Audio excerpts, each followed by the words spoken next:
पृथ्वीराज चौहान, जिन्हें राजा पृथ्वीराज तृतीय के नाम से भी जाना जाता है, 12वीं सदी के एक पराक्रमी और प्रसिद्ध हिंदू राजा थे, जिन्होंने चौहान वंश के शासनकाल के दौरान अजमेर और दिल्ली पर राज किया। उनका जीवन युद्ध, साहस, प्रेम और वीरता की गाथाओं से भरा हुआ था। पृथ्वीराज का जन्म लगभग 1166 ईस्वी में हुआ था और उन्होंने अल्पायु में ही सिंहासन संभाल लिया था। उन्होंने अपने शासनकाल में कई छोटे बड़े युद्ध लड़े, जिनमें सबसे प्रसिद्ध युद्ध तराइन के दोनों युद्ध थे, जो भारतीय उपमहाद्वीप के इतिहास में निर्णायक मोड़ लेकर आए। सबसे पहले पृथ्वीराज ने कई स्थानीय राजाओं को हराकर अपनी शक्ति को मजबूत किया। उन्होंने मालवा, ग्वालियर, बुंदेलखंड और राजस्थान के कई क्षेत्रों को जीतकर चौहान साम्राज्य को विस्तार दिया।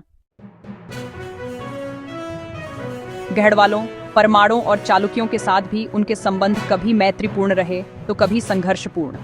उन्होंने गुजरात के चालुक्य राजा भीमदेव को भी युद्ध में चुनौती दी थी, हालांकि इस अभियान में उन्हें अपेक्षित सफलता नहीं मिली।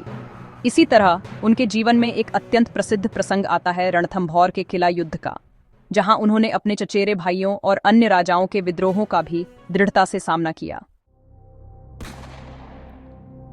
लेकिन पृथ्वीराज के जीवन का सबसे निर्णायक मोड़ तब आया जब गौरी वंश का मुस्लिम शासक मोहम्मद गोरी ने भारत पर आक्रमण करना शुरू किया। मोहम्मद गोरी ने पहले भारत में छोटे राज्यों पर आक्रमण करके अपनी स्थिति मजबूत की और फिर दिल्ली और अजमेर की ओर बढ़ा। पृथ्वीराज और गौरी का पहला आमना सामना 1191 ईस्वी में तराइन, जो अब हरियाणा में है, के मैदान में हुआ, जिसे पहला तराइन युद्ध कहा जाता है। इस युद्ध में पृथ्वीराज चौहान ने अपनी वीरता, रणनीति और सहयोगी राजाओं की मदद से मोहम्मद गोरी को बुरी तरह पराजित किया। गोरी घायल हुआ और युद्ध क्षेत्र से भाग निकला। यह जीत पृथ्वीराज की महानता का प्रतीक बनी। लेकिन पृथ्वीराज ने एक राजनीतिक भूल करते हुए मोहम्मद गोरी को जीवित छोड़ दिया, जो आगे चलकर विनाशकारी सिद्ध हुआ। अगले ही वर्ष 1292 में मोहम्मद गोरी ने बदला लेने के उद्देश्य से पुनः हमला किया, जिसे दूसरा तराइन युद्ध कहा जाता। इस बार गौरी ने नई रणनीति अपनाई, जिसमें उसने घुड़सवार तीरंदाजों को बड़ी संख्या में प्रयोग किया और पृथ्वीराज की सेना को थका देने के बाद निर्णायक आक्रमण किया। पृथ्वीराज की सेना को इस युद्ध में गहरी हार का सामना करना पड़ा।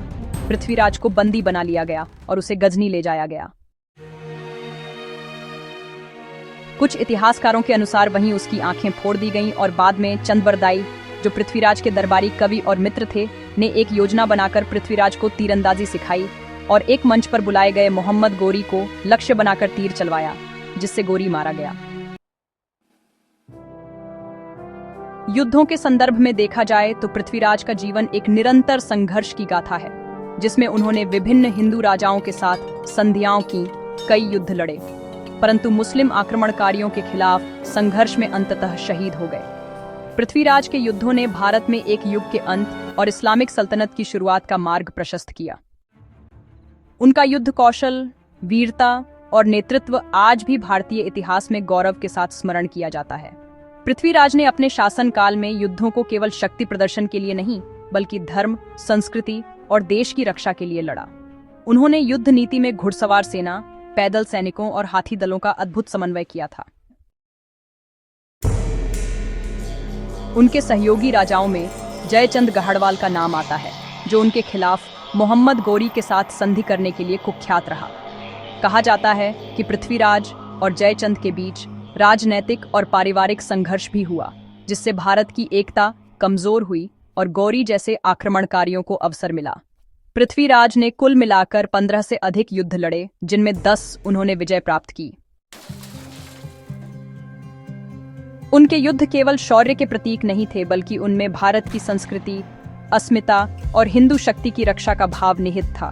उनके जीवन की युद्ध गाथा हमें यह सिखाती है कि वीरता केवल हथियारों से नहीं, बल्कि अपने धर्म, कर्तव्य और स्वाभिमान के लिए लड़ने की भावना से आती है।